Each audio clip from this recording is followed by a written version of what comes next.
សួស្តីអ្នកទាំងអស់គ្នាថ្ងៃនេះខ្ញុំមាន content មួយតាក់ទងជាមួយនឹងប្រព័ន្ធម៉ាស៊ីនត្រជាក់ដែលចង់និយាយអំពីការទាញយកបរិមាណរយោស្ពាន់របស់ម៉ាស៊ីនត្រជាក់នៅក្នុង VOV system នៅពេលដែលយើងទទួលបានប្លង់ពី owner មានន័យថាយើងទទួលបានតែ PDF file ទេគឺ PDF file គឺវារូបរាងបែបនេះអញ្ចឹងដើម្បី count តាក់ទងជាមួយនឹងប្រវែងនៃរយោស្ពាន់បានយើងត្រូវតែ ចំណុចទី1យើងត្រូវតែ import PDF file នឹងចូលទៅក្នុង software AutoCAD អញ្ចឹងនៅពេលដែលយើងimport PDF file ចូលទៅក្នុង software AutoCAD គឺយើងទទួលបានតែប៉ុណ្ណេះទេមានន័យថាយើងទទួលបានតែប៉ុណ្ណេះទេចំណុចទី2យើងត្រូវតែ copy legend នៃ ICU ទាំងអស់ដាក់ចូលមកក្នុង location នៃប្លង់នីមួយៗដែលគេបាន design មកមានន័យថាវានៅក្នុងប្លង់យើងហ្នឹងមានទីតាំងណាវាជាកាសែតយើងត្រូវតែ copy legend ហ្នឹងយកមកដាក់ទីតាំងកាសែតទីតាំងណាដែលមាន conceal dark យើងត្រូវតែ copy វាយកមកដាក់នៅក្នុង conceal dark ចំណុចទី3យើងត្រូវតែបង់ label នៃក្បាល ICU នីមួយៗហ្នឹងទាំងអស់ដើម្បីងាយស្រួលចំណាំមិនថាតើបង់ label ទេយើងត្រូវតែបង់ capacity របស់វាដែលគេបាន design មកមានន័យថាយើងត្រូវបេះនៅក្នុង schedule ដែលគេបាន design មកគេបានប្រាប់មកហើយ schedule of VOV indoor conceal dark unit schedule of VOV indoor unit CASA type អញ្ចឹងគេបានប្រាប់មកយើងគេថា conceal dark នៅក្នុង control room មាន capacity មានប្រមាណមាន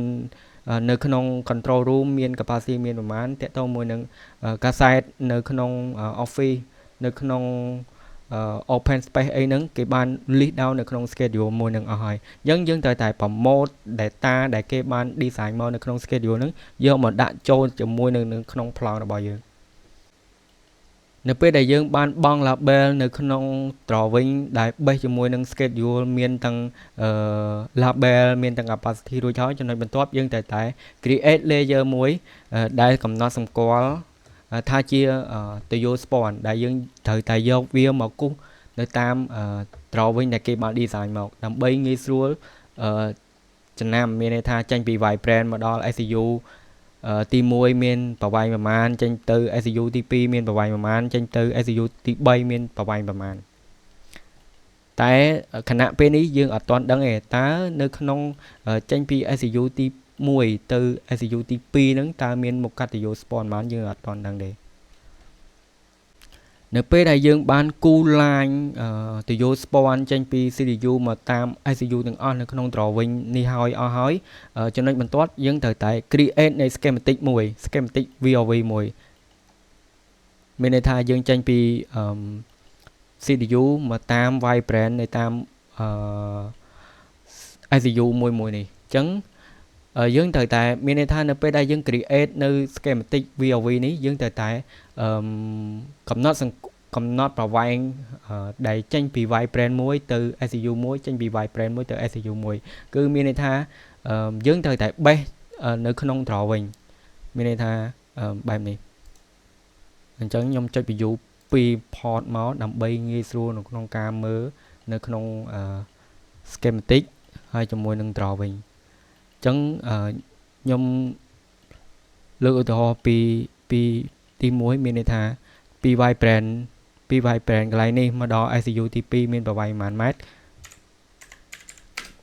អញ្ចឹងយើង click លើវាមួយមកមានប្រវែងប៉ុន្មាន3ម៉ែត្រអញ្ចឹងកន្លែងនេះដែលខ្ញុំបានដាក់ថា3ម៉ែត្រចេញពី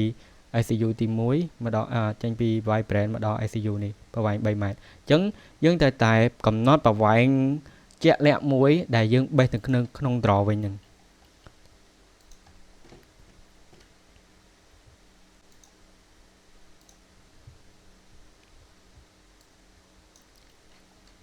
នៅពេលដែលយើងទទួលបាននៅ schematic drawing VOV system នេះហើយ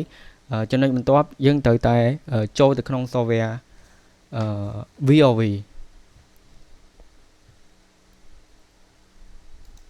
ហើយនេះគឺជា software VOV ដែលខ្ញុំបាន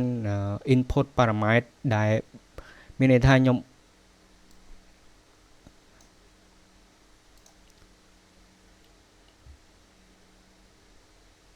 parameter ទាំងអស់នេះគឺខ្ញុំបេះចេញពី schematic ពី drawing នេះមកមានន័យថានៅពេលដែលយើងទទួលបាននៅ schematic VOV system នេះហើយយើងងាយស្រួលនៅក្នុងបញ្យក data ចេញពី schematic នេះយើងមកដាក់ចូលទៅក្នុង software VOV system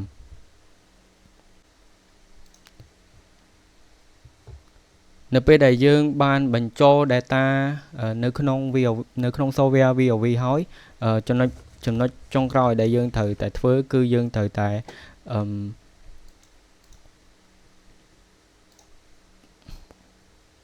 ធ្វើ report មានន័យថាយើងធ្វើ report ឲ្យចេញជាទៅយក spawn អញ្ចឹងនៅក្នុងនេះយើងអាច click យកទាំងអស់ក៏បានយើងអាច click យកតែ title page ហើយនឹង summary page មកគឺយើងនឹងទទួលបាននៅប្រវែងទៅយក spawn ទៅតាមមុខកាត់នីមួយៗសរុបហើយនេះគឺជាអ្វីដែលយើងទទួលបានអំពីការ report មកនេះអញ្ចឹងនៅក្នុង project នេះមួយមានមុខកាត់ទៅយក spawn ចំនួនប៉ុណ្ណេះដែលយើងទទួលបាននៅពេលដែលយើងទទួលបាន file summary នេះហើយយើងត្រូវតែយក data ហ្នឹងបញ្ចូលទៅក្នុងfile Excel របស់យើងដែលយើងរៀបចំជា BQ នេះមានន័យថាកន្លែងដែលខ្ញុំយកចេញពីវានេះទៅយក spawn របស់ម៉ាស៊ីនជែកនេះគឺ data នេះគឺខ្ញុំបេះចេញពី PDF file ដែលខ្ញុំបាន report ចេញពីក្នុង software VOV មកអញ្ចឹងនេះគឺជា list BQ មួយនៃ scope តាម piping របស់ម៉ាស៊ីនជែកអញ្ចឹងនៅក្នុង project នេះគឺវាមានពីរ system គឺទី1តកតងជាមួយនឹងប្រភេទ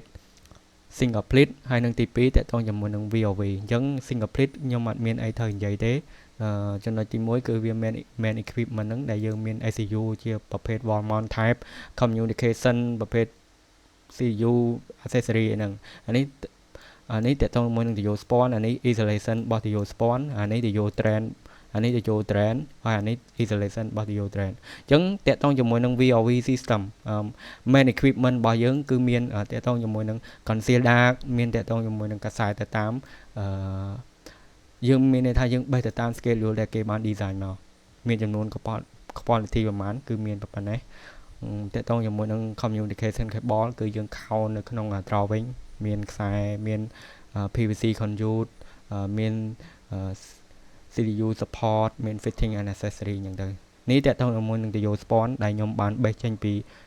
នៅក្នុង system VOV ហ្នឹងហើយនេះ isolation របស់ Dio spawn ហើយនេះ Dio drain របស់ម៉ាស៊ីនត្រជាក់នៃ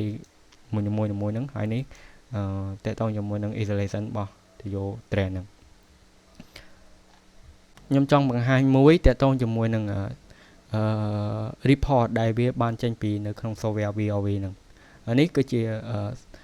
schematic មួយដែលវាបាន run ចេញពី software មកអញ្ចឹងវាមាន CDU ហើយនឹងវាមាន vibrate ទៅតាមក្បាល ECU នីមួយៗដែលយើងបាន import ចូលហ្នឹងមានន័យថាយើងយក data ចេញពី PDF មកហ្នឹងដើម្បីបញ្ចូលនៅក្នុង software ហ្នឹងគឺយើងមានប៉ុណ្ណឹងអរគុណជួបគ្នានៅវីដេអូក្រោយ